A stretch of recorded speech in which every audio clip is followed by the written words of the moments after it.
Hi hello എല്ലാവർക്കും നമസ്കാരം. ഞാനെന്താ ഈ കോലത്തിലെന്നല്ലേ, രാവിലെ കുളിക്കാൻ പറ്റില്ല, എന്നും രാവിലെ കുളിക്കുന്നതാണ്. പക്ഷേ ഇന്ന് കുളിക്കാൻ പറ്റില്ല, കാരണം കുറച്ച് ചിക്കനൊക്കെ വാങ്ങിച്ചു. അപ്പോൾ ചിക്കനൊക്കെ കണ്ടിച്ച് ബാക്കി ഇൻഗ്രീഡിയൻസൊക്കെ ഒപ്പിച്ച് വയ്ക്കുമ്പോഴത്തേക്കും സമയം ഒരുപാടാവും. അതുകൊണ്ട് ഇന്ന് രാവിലെ കുളിക്കാൻ പറ്റില്ല. ചിക്കനൊക്കെ വച്ചതിന് ശേഷം കുളിക്കാമെന്ന് വെച്ചു. അപ്പോൾ അതിന് മുമ്പായിട്ട് നിങ്ങളോട് ഒരു കഥ പറയാമെന്ന് വെച്ചു. കഥ കേൾക്കാൻ നിങ്ങൾക്ക് എല്ലാവർക്കും ഇഷ്ടമാണല്ലോ അല്ലേ? അപ്പം നിങ്ങളുടെ എല്ലാവരുടെയും പ്രോത്സാഹനമാണ് എനിക്ക് വേണ്ടത്. അപ്പം നിങ്ങളുടെ പ്രോത്സാഹനം ഉണ്ടെങ്കിൽ മാത്രമേ നമ്മുടെ യൂട്യൂബ് ചാനൽ മുന്നോട്ട് പോവുകയുള്ളൂ. അപ്പം എല്ലാവരുടെ സഹകരണവും പ്രതീക്ഷിക്കുന്നു. അപ്പോൾ എല്ലാവരും എന്നെ സപ്പോർട്ട് ചെയ്യുക. എന്നെപ്പോലുള്ള പുതിയ യൂട്യൂബേഴ്സിനെ സപ്പോർട്ട് ചെയ്യുക, അവരെ മുന്നോട്ട് കൊണ്ടുവരിക. അപ്പം നിങ്ങളുടെ സപ്പോർട്ട് നമുക്ക് തീർച്ചയായും വേണം. അപ്പം ഞാൻ കഥ ചൊല്ലട്ടുമാ.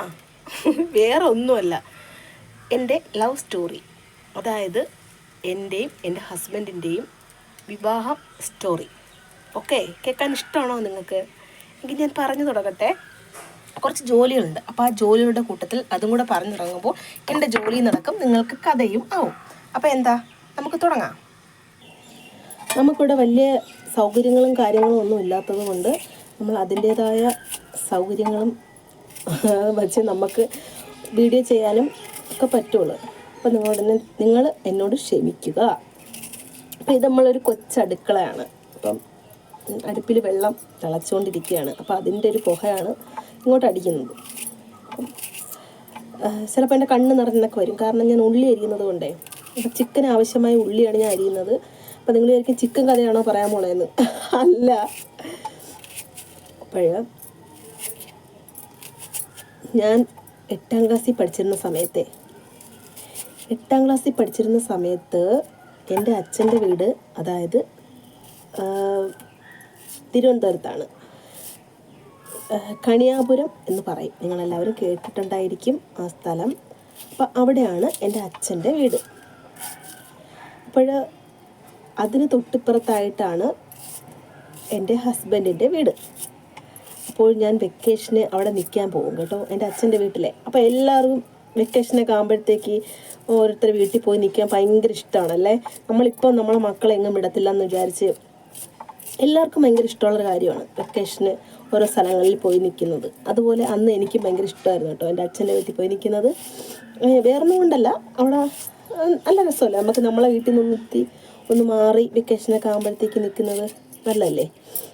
അങ്ങനെ ഞാനും അവിടെ പോയി നിൽക്കുമായിരുന്നു കേട്ടോ. അങ്ങനെ നിന്നാണ് പുള്ളിക്കാരൻ എന്നെ കണ്ട് ഇഷ്ടപ്പെട്ടു കേട്ടോ. അപ്പോൾ 8ാം ക്ലാസ്സിൽ പഠിക്കുന്നതേ ഉള്ളൂ, ഞാൻ ഒന്ന് ആലോചിച്ച് നോക്കണം. അന്ന് ഞാൻ ഇങ്ങനെയൊന്നും അല്ലായിരുന്നു കേട്ടോ, കറുത്തിട്ടായിരുന്നേ. അപ്പം ഇന്ന് ഞാൻ വെളുത്തോന്ന് വെച്ചാൽ അങ്ങനെയല്ല, നല്ല കറുപ്പായിരുന്നു. അങ്ങനെ കറുത്തിട്ടായിരുന്നു ഞാൻ. അപ്പോൾ കറുപ്പാണെങ്കിലും ഭംഗിക്കൊന്നും കുറവൊന്നുമില്ലായിരുന്നു. അതുകൊണ്ടാണല്ലോ പുള്ളിക്കാരന് ഇഷ്ടപ്പെട്ടതും ഒക്കെ. മോൻ വന്നിരിക്കുന്നു. അങ്ങനെ ഉള്ളി എറിഞ്ഞ് ഞാൻ കരഞ്ഞു. അങ്ങനെ ഭയങ്കര ഇഷ്ടമായിരുന്നു കേട്ടോ. അങ്ങനെ ഇഷ്ടം പറഞ്ഞതൊന്നുമില്ല, അങ്ങനെ കൊണ്ടു നടന്നു. പിന്നെ 9ാം ക്ലാസ്സിലെ വെക്കേഷനും ഞാൻ അങ്ങനെ ചെന്ന് നിന്നു. അപ്പോഴും പുള്ളിക്ക് എന്നോട് പറയണമെന്നൊക്കെ ഉണ്ടായിരുന്നു. നമ്മൾ അങ്ങോട്ടും ഇങ്ങോട്ടൊക്കെ നോക്കുമായിരുന്നു കേട്ടോ, പരസ്പരം. അങ്ങനെ ഇരിക്കുകയാണ് എൻ്റെ അച്ഛൻ മരിക്കുന്നത് കേട്ടോ. അപ്പോൾ എനിക്ക് അവിടെ പോവേണ്ടി വന്നു. അപ്പോൾ ഈ പുള്ളിക്കാരനും അവിടെ വരുമായിരുന്നു. ഇവർ സ്വന്തക്കാരാണ്, ഒരു അച്ഛൻ്റെ ബന്ധുവൊക്കെയാണ് കേട്ടോ. എന്താ പറയുമ്പോൾ എൻ്റെ കണ്ണിൽ നിന്ന് കണ്ണീര് വരുന്നത്. അങ്ങനെ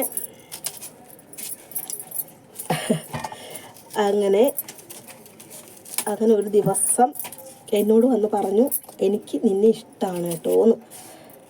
അപ്പം ഞാൻ പറഞ്ഞു, എന്നോട് പറഞ്ഞിട്ട് കാര്യമില്ല, എൻ്റെ അമ്മയോട് പറയാൻ പറഞ്ഞു.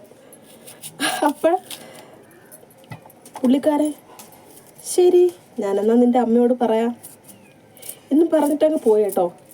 ഞാൻ വിചാരിച്ചു പറയത്തൊന്നുമില്ല, എന്തായാലും പറയാനൊന്നും പോണില്ല, അങ്ങനെ വിചാരിച്ചു. അങ്ങനെ കുറേ ദിവസം കഴിഞ്ഞ് കുളിയൊക്കെ വരുമല്ലോ. അപ്പോൾ കുളിക്ക് പോയി. അങ്ങനെ കുളിക്ക് പോയപ്പം പുള്ളിക്കാരന് പറയണമല്ലോ അമ്മയുടെ അടുത്ത്. അങ്ങനെ അമ്മയും മാമി എന്നാണ് കേട്ടോ വിളിക്കുന്നത്. അങ്ങനെ മാമി എനിക്കൊരു കാര്യം പറയാനുണ്ട്. അപ്പം അമ്മ ചോദിച്ചു, എന്താ മോനെ? അത് മാമിയുടെ മോളെ ചുമ്മാരി, മാമിയുടെ മോളെ എനിക്ക് വലിയ ഇഷ്ടമാണ്, ഞാൻ കെട്ടിക്കോട്ടെ എന്ന് ചോദിച്ചു. അപ്പോൾ അമ്മ പറഞ്ഞു, മോനെ അത് ഇങ്ങോട്ട് അയക്കാനായിട്ട് അവളുടെ അച്ഛന് വലിയ താല്പര്യമൊന്നുമില്ല, അപ്പോൾ പിന്നെ എങ്ങനെ ശരിയാവുമെന്ന് ചോദിച്ചു. അപ്പോൾ പുള്ളിക്കാരൻ വളരെ വിഷമത്തോടു കൂടി തിരിച്ചു പോയി. അപ്പോൾ ഞാൻ വിചാരിച്ചു ഇതോടുകൂടി അത് അവസാനിച്ച് കാണുമായിരിക്കുമെന്ന്. എൻ്റെ മോൻ അടുപ്പ് പോകുന്ന വെത്തപ്പാടാണ് കേട്ടോ മോനെ. അങ്ങനെ അതോടുകൂടി അത് അവസാനിച്ച് കാണുമെന്ന് ഞാൻ വിചാരിച്ചു. പക്ഷേ അവസാനിച്ചില്ല. അന്ന് ഞാൻ വരുന്നത് കണ്ണെടുക്കാതെ പുള്ളിക്കാരൻ നോക്കിക്കൊണ്ടിരുന്നു. ഞാനും തിരിഞ്ഞു നോക്കി. എന്നിട്ട് വീട്ടിൽ വന്നിട്ട് ഞാനും പ്രാർത്ഥിച്ചു, ദൈവമേ ഇത് നടക്കണേ, അച്ഛൻ്റെ അമ്മേരെയൊക്കെ മനസ്സ് മാറണേ എന്നൊക്കെ. പിന്നെ കല്യാണപ്രായമായി എനിക്ക് കല്യാണമൊക്കെ ആലോചന തുടങ്ങി. അങ്ങനെ ഇവിടെ എനിക്ക് ഒരുപാട് ആലോചനയൊക്കെ വന്നു കേട്ടോ. പക്ഷേ വരുന്നു, അവർക്ക് ഇഷ്ടപ്പെടുന്നു, പിന്നെ അങ്ങോട്ടൊന്നും ശരിയാവുന്നില്ല. വന്നു കണ്ടു, ഇഷ്ടപ്പെടുന്നു, പിന്നെ കാര്യങ്ങൾ പറയാമെന്ന് പറഞ്ഞ് പോകുന്നു, പിന്നെ ഒന്നും ശരിയാകുന്നില്ല. ആരോ വിരുന്ന് വരുമായിരിക്കും, കാക്ക കിടന്ന് ഭയങ്കര കരച്ചിൽ. അങ്ങനെ എല്ലാം വന്നു. ഇങ്ങനെ ആയപ്പോഴത്തേക്കും ഞാനും അങ്ങ് മടിച്ചു. എന്നാലും ഒത്തിരി ഒന്നും വന്നില്ല കേട്ടോ, ഒരു 3-4 അതേ വന്നുള്ളൂ. അങ്ങനെ വെള്ളം നിറച്ച് ഞാൻ വാങ്ങി വെക്കട്ടെ. നമുക്കിവിടെ സൗകര്യങ്ങളൊക്കെ കുറവാണ്. ചിക്കൻ വയ്ക്കാൻ അടുപ്പിൽ വയ്ക്കാം. എനിക്ക് അടുപ്പിൽ ചൂടായിട്ടുണ്ട്. അപ്പോൾ എണ്ണ ഞാൻ ഒഴിച്ചു കൊടുത്തു. അപ്പം നിങ്ങൾ വിചാരിക്കും പാചകവും കഥയോ, വെറൈറ്റി ആണല്ലോ സംഭവം അല്ലേ? അപ്പം നിങ്ങൾക്ക് എൻ്റെ ജോലി നടക്കും, അപ്പോൾ നിങ്ങൾക്ക് കഥയും കേൾക്കാം. അങ്ങനെ ഒന്നും നടന്നില്ല കേട്ടോ. അപ്പോഴത്തേക്ക് വീട്ടുകാർ പിന്നും ആലോചിച്ചൊക്കെ തുടങ്ങി. അപ്പോഴാണ് ഇങ്ങനെ ഒരു ആലോചനയുടെ കാര്യം, അന്നത്തെ സംഭവം അവർ ഓർത്തത്. ഇവൻ ഇങ്ങനെ അവളെ ചോദിച്ചതാണല്ലോ, നമുക്കൊന്ന് ചോദിച്ചു നോക്കിയാലോ എന്ന്. അങ്ങനെ ചോദിച്ചപ്പോൾ പുള്ളിക്കാരൻ ഇതേണക്കൊരു ഹാപ്പി ഇല്ല. ഞാൻ ഒത്തിരി ആഗ്രഹിച്ചതാണ്, എനിക്ക് കിട്ടുമല്ലോ എന്നുള്ള അച്ഛനെത്തി. അങ്ങനെ പൊരുത്തം നോക്കുന്ന സംഗതി ഉണ്ടല്ലോ, നിങ്ങൾക്കൊക്കെ ഉണ്ടോ പൊരുത്തം നോക്കുന്ന? അങ്ങനെ ജാതകങ്ങൾ തമ്മിൽ പൊരുത്തം നോക്കിയപ്പോൾ 9 പൊരുത്തം പോരെ. അങ്ങനെ ഹാപ്പിയായി. അങ്ങനെ എനിക്കൊന്നും വേണ്ട, എനിക്ക് നിങ്ങളെ മോളെ മാത്രം മതി എന്ന് എൻ്റെ അണ്ണ ആവശ്യപ്പെട്ടുള്ളൂ കേട്ടോ. പക്ഷെ എന്നാലും കൊടുക്കേണ്ടതെല്ലാം കൊടുത്ത് തന്നെയാണ് എന്നെ കെട്ടിച്ച് വിട്ടത്.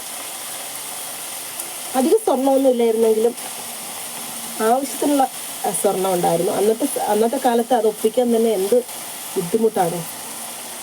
അണ്ണനൊന്നും വേണ്ടെന്ന് പറഞ്ഞെങ്കിലും നമ്മളെല്ലാം കൊടുക്കേണ്ടത് കൊടുത്ത്, വീടും 10 സെൻറ്റ് വീടും ഒക്കെ എനിക്കാണ്, എൻ്റെ പേരിലാണ്. അപ്പോൾ അതെല്ലാം ചെയ്ത് തന്നെയാണ് എന്നെ വെട്ടിച്ചു വിട്ടത്. അപ്പം അങ്ങനെ കല്യാണം നടന്നു. അങ്ങനെ കല്യാണം കഴിഞ്ഞ് പിന്നെ കുറേ കഴിഞ്ഞപ്പോഴാണ് പുള്ളിക്കാരൻ പറയുന്നത്, എടി നിന്നെ മറ്റാരും കെട്ടാതിരിക്കാനേ ഞാൻ ഒരുപാട് നേർച്ച നേർന്നിരുന്നു എന്ന്. ഞാൻ പറഞ്ഞ് വേണം, നിങ്ങൾക്ക് ഇത് തന്നെ വേണം, എല്ലാ കാര്യവും ഉണ്ട്, ആ ട്രെയിൻ കൊണ്ടൊന്ന് തല വെച്ചിട്ട് വേറെ നിങ്ങൾക്ക് എത്രയോ നല്ല ബന്ധങ്ങൾ കിട്ടിയാലേ വല്ല കാര്യമുണ്ടോ? അടി തിരഞ്ഞു വായിക്കേണ്ട കാര്യം വല്ലതും ഉണ്ടോ?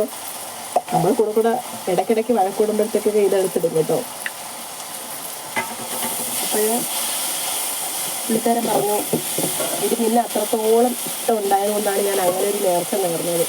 വേറൊന്നുമല്ല, കെട്ടുകുളങ്ങര അമ്പലം നിങ്ങൾക്ക് എല്ലാവർക്കും അറിയാമോ? അപ്പം അവിടെയാണ് എൻ്റെ അണ്ണൻ നേർന്നത് എന്നെ കെട്ടാൻ വേണ്ടിയിട്ട്. അപ്പം ഒരുപാട് നേർച്ചകളൊക്കെ ഉണ്ടായിരുന്നു പുള്ളിക്ക്. എന്നെ മറ്റാരും കെട്ടിക്കൊണ്ട് പോകാതിരിക്കുക.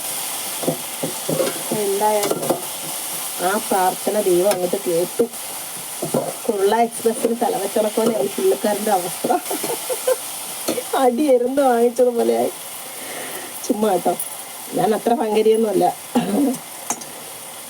അങ്ങനെ എന്തായാലും ആ കല്യാണം കഴിഞ്ഞ് ഇപ്പം 3 മക്കളുമായി. ഇപ്പം നമ്മൾ ഹാപ്പി ആയിട്ട് ജീവിക്കുന്നു. എപ്പോഴും സ്നേഹത്തോടെ ആണോ എന്ന് ചോദിച്ചാൽ അങ്ങനെയല്ല. ഇടയ്ക്ക് പിണങ്ങുകയും ഇണങ്ങുകയും എല്ലാം ഉണ്ട്. ഇണക്കങ്ങളും പിണക്കങ്ങളും എല്ലാം ഉണ്ട്. അപ്പം ഇണക്കങ്ങളും പിണക്കങ്ങളും ഇല്ലാത്ത ജീവിതം എന്തോ അല്ലേ?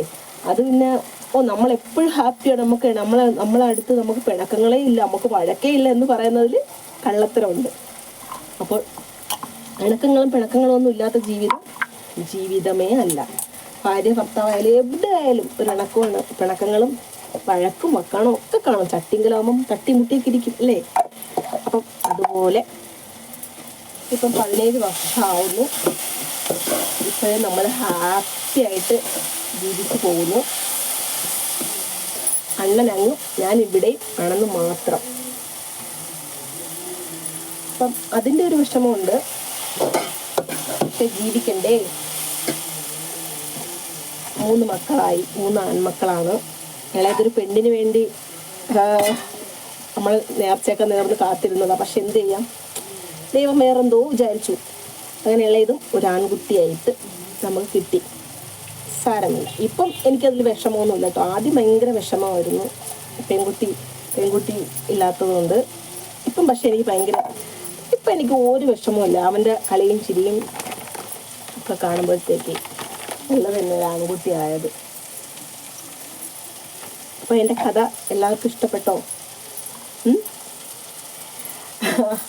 അങ്ങനെയാണ് എൻ്റെ കല്യാണം നടന്നത്. അപ്പം എല്ലാവർക്കും എൻ്റെ കഥ ഇഷ്ടപ്പെട്ടെങ്കിൽ ഉള്ളി അവിടെ കിടന്ന് വഴലുന്നു കേട്ടോ. അപ്പം അത് വഴണ്ടതിന് ശേഷം ചിക്കൻ്റെ പീസ് ഇട്ട് കൊടുക്കാം. അപ്പോഴത്തേക്കും കഥ തീർന്നു പോയില്ലേ? ഇനി എന്ത് ചെയ്യും? ഇനി ഞാൻ തന്നെ ചിക്കൻ ഉണ്ടാക്കി കഴിച്ചോളാം. അപ്പോൾ ശരി, എല്ലാവർക്കും എൻ്റെ കഥ ഇഷ്ടപ്പെട്ടു എന്ന് വിചാരിക്കുന്നു. ഇത് കഥയല്ല കേട്ടോ, ഇത് റിയലായിട്ടുള്ള സംഭവമാണ്. ഇതാണ് നടന്ന സംഭവം. അല്ലാതെ ഇത് വെറും കെട്ടുകഥയല്ല കേട്ടോ, കെട്ടിച്ചമച്ച കഥയും അല്ല. ഇത് റിയൽ കഥയാണ്. പിന്നെ അപ്പം ഇങ്ങനെയൊക്കെ ജീവിതം മുന്നോട്ട് പോകുന്നു. വളരെ ഹാപ്പി ആയിട്ട് തന്നെയാണ് പോകുന്നത്. കെട്ടിയോൻ അടുത്തില്ല എന്നുള്ളൊരു വിഷമം മാത്രമേ എനിക്കുള്ളൂ. അപ്പോൾ എന്തായാലും നാട്ടിലണ്ണന് മേശം പണിയായിരുന്നു. അപ്പം നാട്ടിൽ പണിയെന്ന് പറയുമ്പോഴത്തേക്ക് താമസിച്ചൊക്കെ വരുന്ന ഒരുപാട് ദൂരെയൊക്കെയാണ് അണ്ണന് പണികളുള്ളത്. അപ്പം കൊട്ടാരക്കര അങ്ങനെയൊക്കെ ഉള്ള സ്ഥലങ്ങളിലാണ് അണ്ണന് പണിയും കാര്യങ്ങളൊക്കെ ഉള്ളത്. അപ്പോൾ രാത്രിയാവും വരുമ്പോഴത്തേക്ക് അതുവരെ എനിക്ക് കാത്തിരിക്കാനുള്ള ക്ഷമയൊന്നുമില്ല. കാരണം കൊടും മഴയും ഒക്കെ ആകുമ്പോഴത്തേക്ക് അണ്ണൻ ലേറ്റാവും ഒത്തിരി. വന്നിടനെ ഞാൻ ചോദിക്കും, ഒരു 100 പ്രാവശ്യം ഞാൻ പുള്ളിക്കാരനെ വിളിക്കും, എവിടെ എത്തി. എൻ്റെ ശല്യം സഹിക്കാൻ വയ്യാതെ ആണോ എന്തോ ഗൾഫിലോട്ട് പോയത്. എന്തായാലും വളരെ കുഴപ്പങ്ങളൊന്നുമില്ലാതെ ഇങ്ങനെ ജീവിച്ച് പോകുന്നു. അപ്പം ഗൾഫിൽ പോയി എന്ന് പറഞ്ഞ് നമ്മുടെ വലിയ കാര്യങ്ങളൊന്നും നടന്ന് വരുന്നില്ല. അപ്പോൾ ഇനി സമയം ഉണ്ടായിരിക്കാം. ദൈവം എന്തെങ്കിലുമൊക്കെ കരുതി വെച്ചിട്ടുണ്ടായിരിക്കല്ലേ. എന്നും കുഴി തന്നെ ആയിരിക്കുമല്ലോ. ഒരു കുഴി അങ്ങനെ ആയിരിക്കുമല്ലോ. ഒരു ദുഃഖത്തിന് സന്തോഷം കാണുമായിരിക്കും അല്ലേ? അപ്പം എല്ലാവരും പ്രാർത്ഥിക്കുക. അപ്പം ഒരു നല്ലൊരു വീടൊക്കെ വേണമെന്ന് നല്ല ആഗ്രഹമുണ്ട്. അപ്പം അത് നടക്കണം. അതിനൊക്കെ വേണ്ടിയിട്ടാണ് പുള്ളിക്കാരൻ വെളിയിലോട്ട് പോയി കഷ്ടപ്പെടുന്നത്. പക്ഷേ എന്നിട്ടും നിശ്ചയമായിട്ടൊന്നും തന്നെ ഇല്ല. പിന്നെ പിള്ളേരെ പഠിപ്പിക്കണം, അങ്ങനെയൊക്കെയുള്ള കാര്യങ്ങൾ. അപ്പോൾ എല്ലാ പ്രവാസികളുടെയും അവസ്ഥ ഇത് തന്നെ ആയിരിക്കും. എനിക്ക് മനസ്സിലാക്കാൻ പറ്റും. എല്ലാ പ്രവാസികളുടെ ഭാര്യമാരുടെ അവസ്ഥയും ഇത് തന്നെയാണ്. നമ്മൾ വിചാരിക്കും പിന്നെ ഈ മാസമെങ്കിലും അടുത്ത മാസമെങ്കിലും പൈസ നമുക്ക് ഇങ്ങനെ സൂക്ഷിക്കണം, ഒന്നിനും ചിലവാക്കരുത്, അമിതമായ ചിലവുകളൊന്നുമില്ലാതെ നമുക്ക് കൈകാര്യം ചെയ്യണമെന്ന് നമ്മൾ വിചാരിക്കും. പക്ഷേ എന്ത് ചെയ്യാം, ആ മാസം എത്തുമ്പോൾ നമ്മൾ എങ്ങനെയെങ്കിലും നമ്മുടെ കയ്യിൽ നിന്ന് അത് പോയിരിക്കും ആ പൈസ.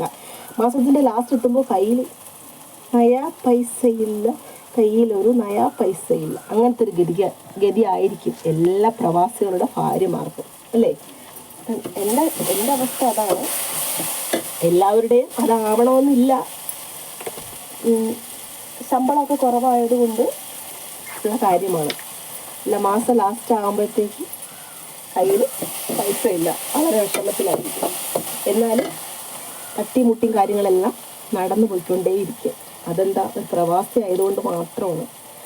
പിന്നെ ഗൾഫുകാരൻ്റെ ഭാര്യ എന്ന് പറയാൻ ഒരു പ്രത്യേക സുഖം തന്നെയാണ്. അവരവിടെ കിടന്ന് കഷ്ടപ്പെടുന്നത് അവർക്കേ അറിയാവൂ. നമ്മൾ പ്രവാസികളുടെ ഭാര്യ എന്ന ലേബൽ കേൾപ്പിക്കാൻ വേണ്ടിയിട്ട് അവരവിടെ കിടന്ന് കഷ്ടപ്പെടുന്നത്. പക്ഷേ ആ കഷ്ടപ്പാട് എല്ലാവരും മനസ്സിലാക്കണം. അപ്പോൾ ശരി, ഞാൻ വീഡിയോ ഇവിടെ അവസാനിപ്പിക്കുകയാണ്. എല്ലാവർക്കും എൻ്റെ റിയൽ കഥ ഇഷ്ടപ്പെട്ടു എന്ന് എനിക്ക് വിശ്വസിക്കുന്നു ഞാൻ. അപ്പം എല്ലാവരും എൻ്റെ ചാനൽ സബ്സ്ക്രൈബ് ചെയ്യാൻ മറക്കല്ലേ, സപ്പോർട്ട് ചെയ്യണേ. നിങ്ങളുടെ സപ്പോർട്ട് ഉണ്ടെങ്കിൽ മാത്രമേ നമ്മളെപ്പോലുള്ളവർക്ക് മുന്നോട്ട് പോകാൻ പറ്റൂ. അപ്പോൾ എല്ലാവരുടെയും സഹകരണം പ്രതീക്ഷിക്കുന്നു.